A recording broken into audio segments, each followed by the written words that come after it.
By the time a man reaches 50 years of age, he has a 75% chance of having an enlarged prostate and a 33% chance of having prostate cancer. As he continues to age, these numbers continue to worsen. It's an accepted medical fact that if a man lives long enough, some kind of prostate problem is virtually guaranteed. Prostate problems are not, however, inevitable. There are 6 main causes of prostate problems. These are hormonal imbalances, cancer, zinc deficiency, cadmium toxicity, calcification, and infection.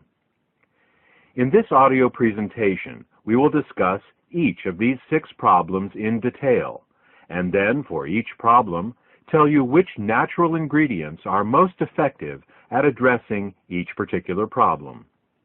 Should you want a product with all of the ingredients for each of the problems we are about to discuss, they are available in the Endosterol product.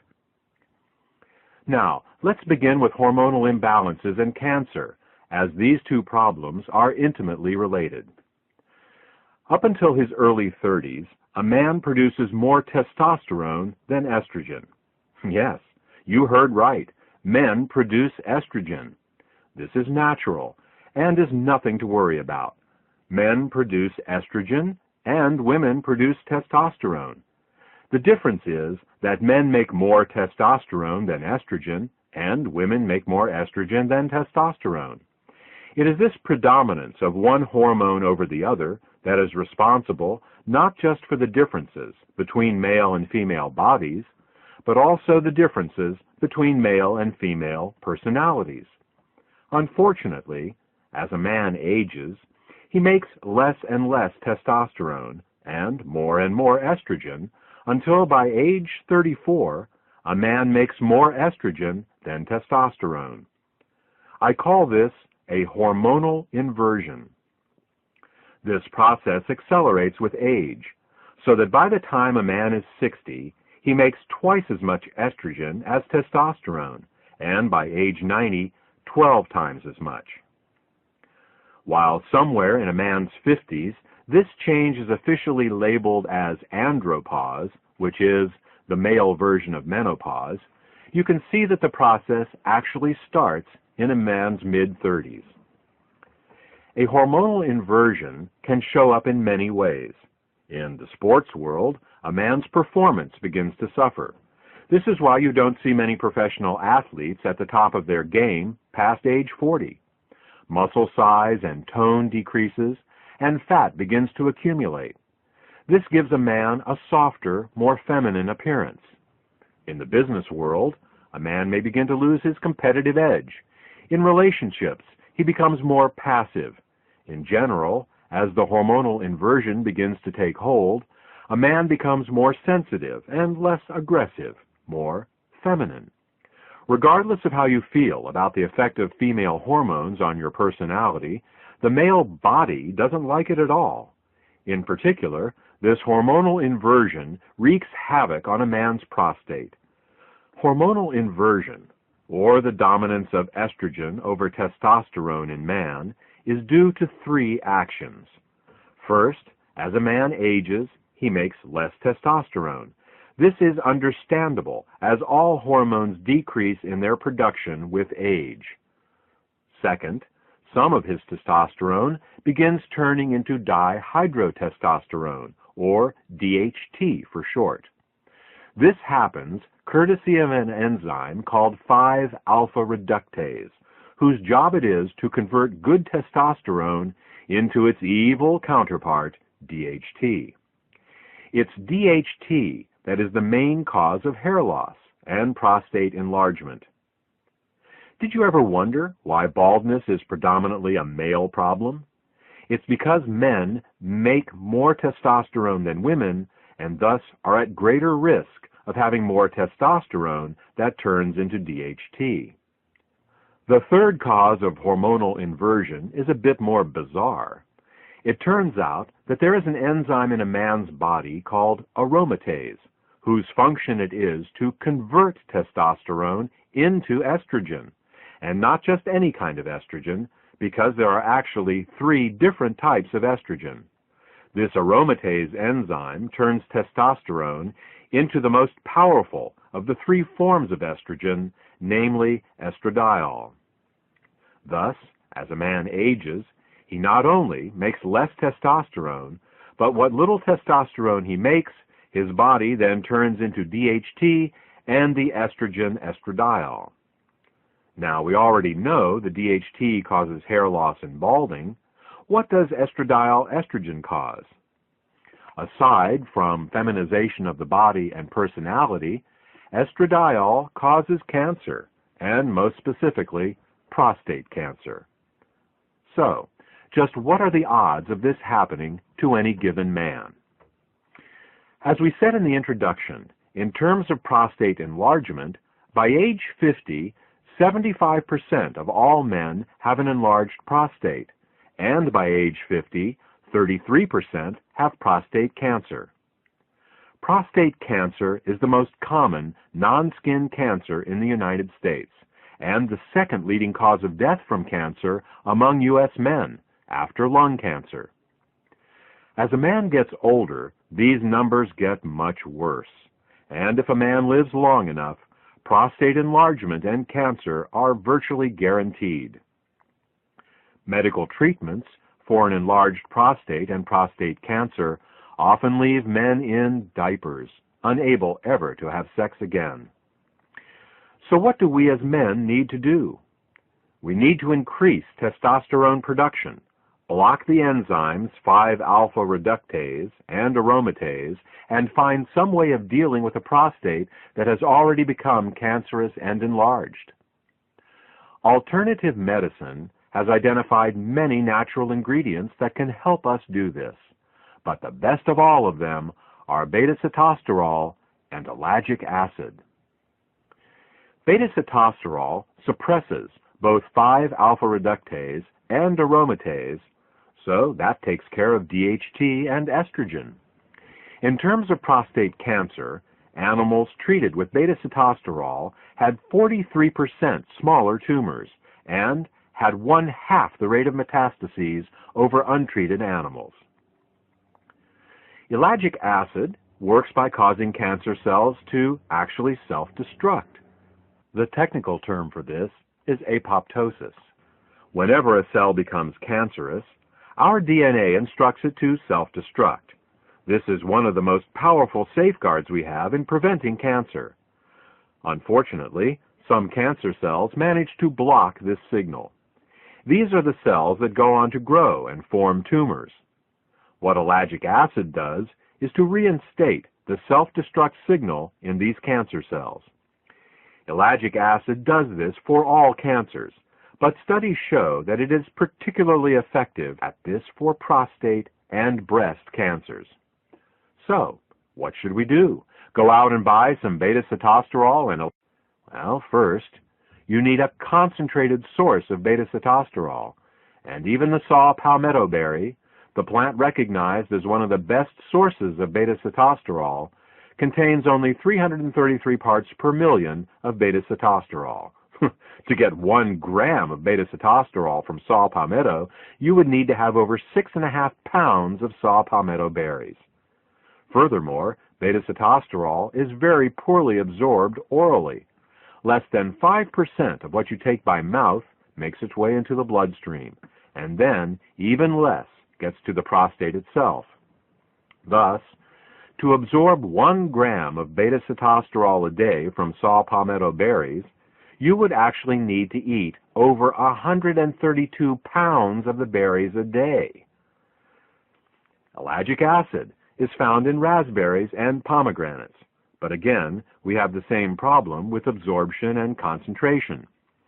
Unless you have the digestive capacity of a 500-pound mountain gorilla, and you spent all day stuffing yourself with saw palmetto berries and raspberries, you would need to get a more concentrated source of beta-sitosterol and ellagic acid. So, the first 2 ingredients we chose to put in endosterol were concentrated forms of beta-sitosterol and ellagic acid. Okay, that takes care of the first 2 problems, hormonal inversions, and cancer. Let's move on to problem number 3. The third cause of prostate problems is zinc deficiency. A zinc deficiency not only causes the prostate to operate less effectively, it can also cause it to enlarge.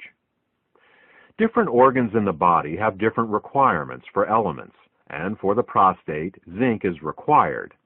It may sound strange that some organs need more of one element than another, but you already know of the most common example. It's called goiter. While the younger generation may not be as familiar with this, the older generation will be. Goiter is an enlargement of the thyroid gland in the neck due to insufficient iodine in the diet.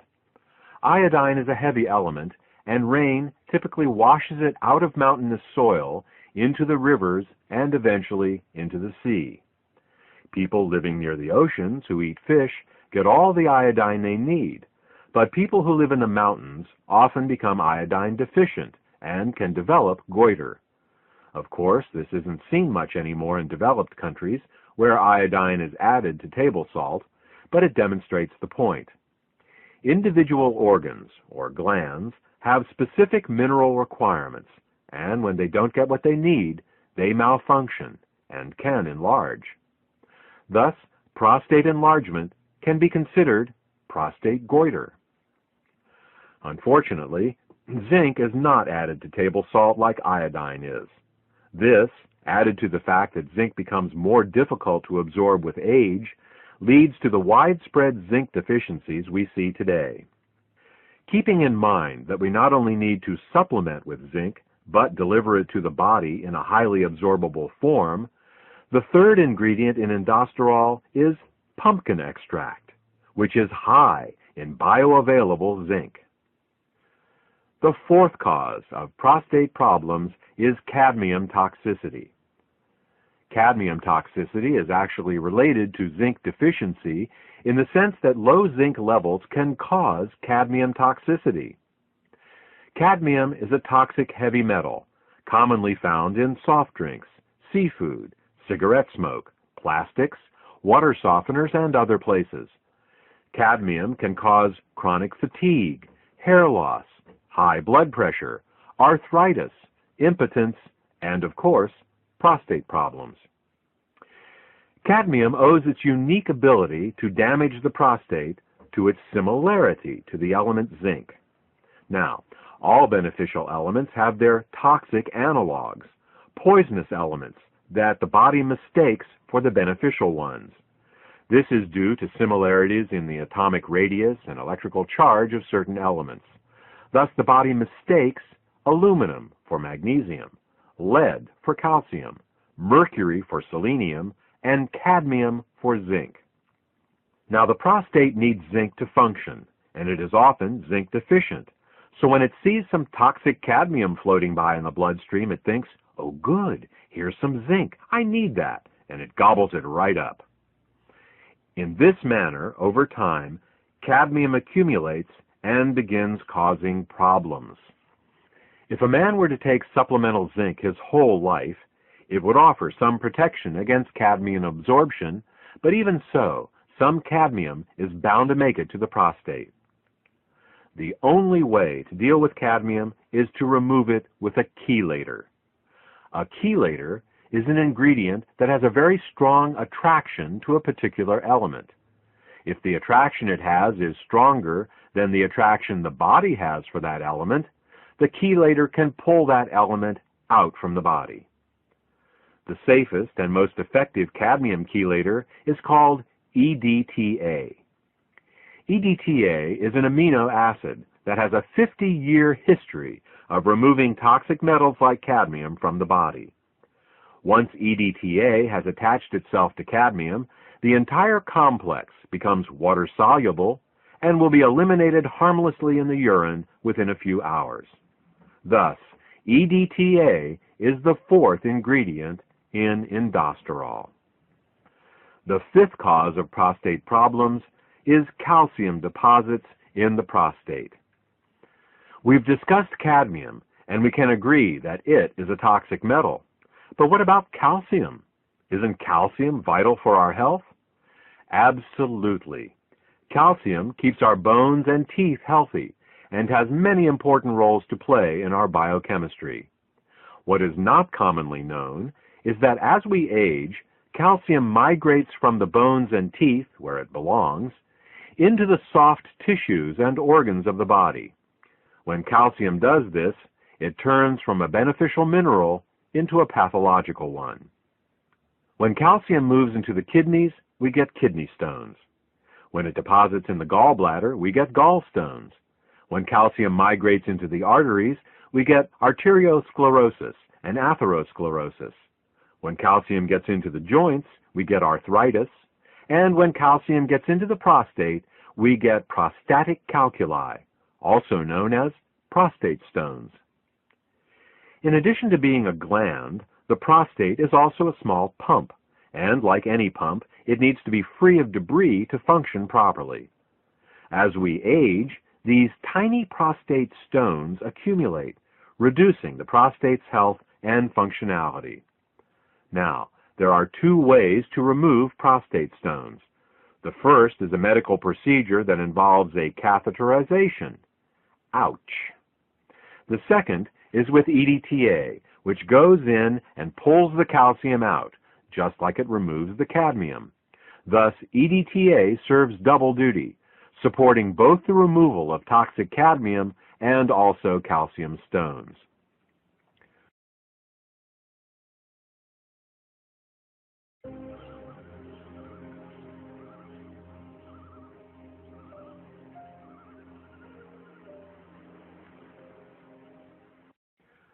The last cause of prostate problems we will address is that of infection. In addition to cancer, the prostate is susceptible to bacterial, viral, fungal, and parasitic infections. You will recall that ellagic acid is the ingredient used in indosterol to decrease cancer risk, but it does much more than that. Ellagic acid is truly a remarkable ingredient. Ellagic acid is antibacterial, antifungal, antiviral, and antiparasitic as well. Ellagic acid is such a remarkable ingredient that it is well worth learning a bit more about it. Ellagic acid inhibits all bacteria by inhibiting the enzyme gyrase. Gyrase is only found in bacteria, and it is the enzyme that allows bacterial DNA to coil. Without this enzyme, the bacteria's DNA unspools, and the bacteria dies. Unlike traditional antibiotics that are specific to certain bacteria, ellagic acid works on all bacteria. Since gyrase isn't a human enzyme, inhibiting it does us no harm.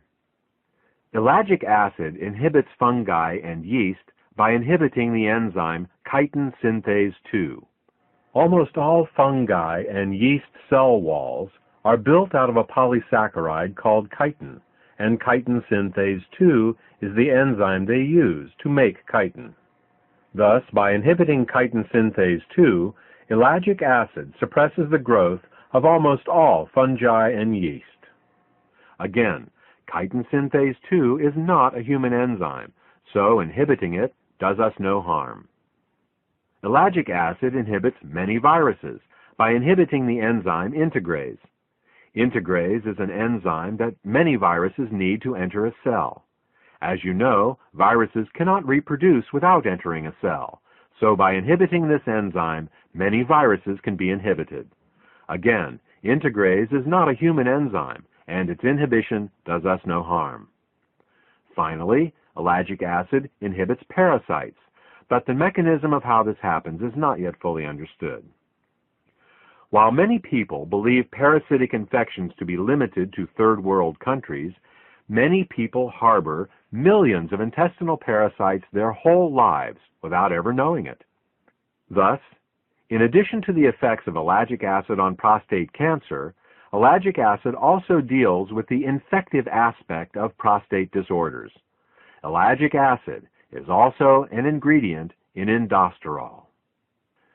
We have now discussed the 6 main causes of prostate problems: hormonal imbalances, cancer, zinc deficiency, cadmium toxicity, calcification, and infection. We have also discussed the ingredients best suited to deal with these problems, namely beta-sitosterol, ellagic acid, pumpkin extract, and EDTA. The last question to be answered is, in what form should these ingredients best be administered?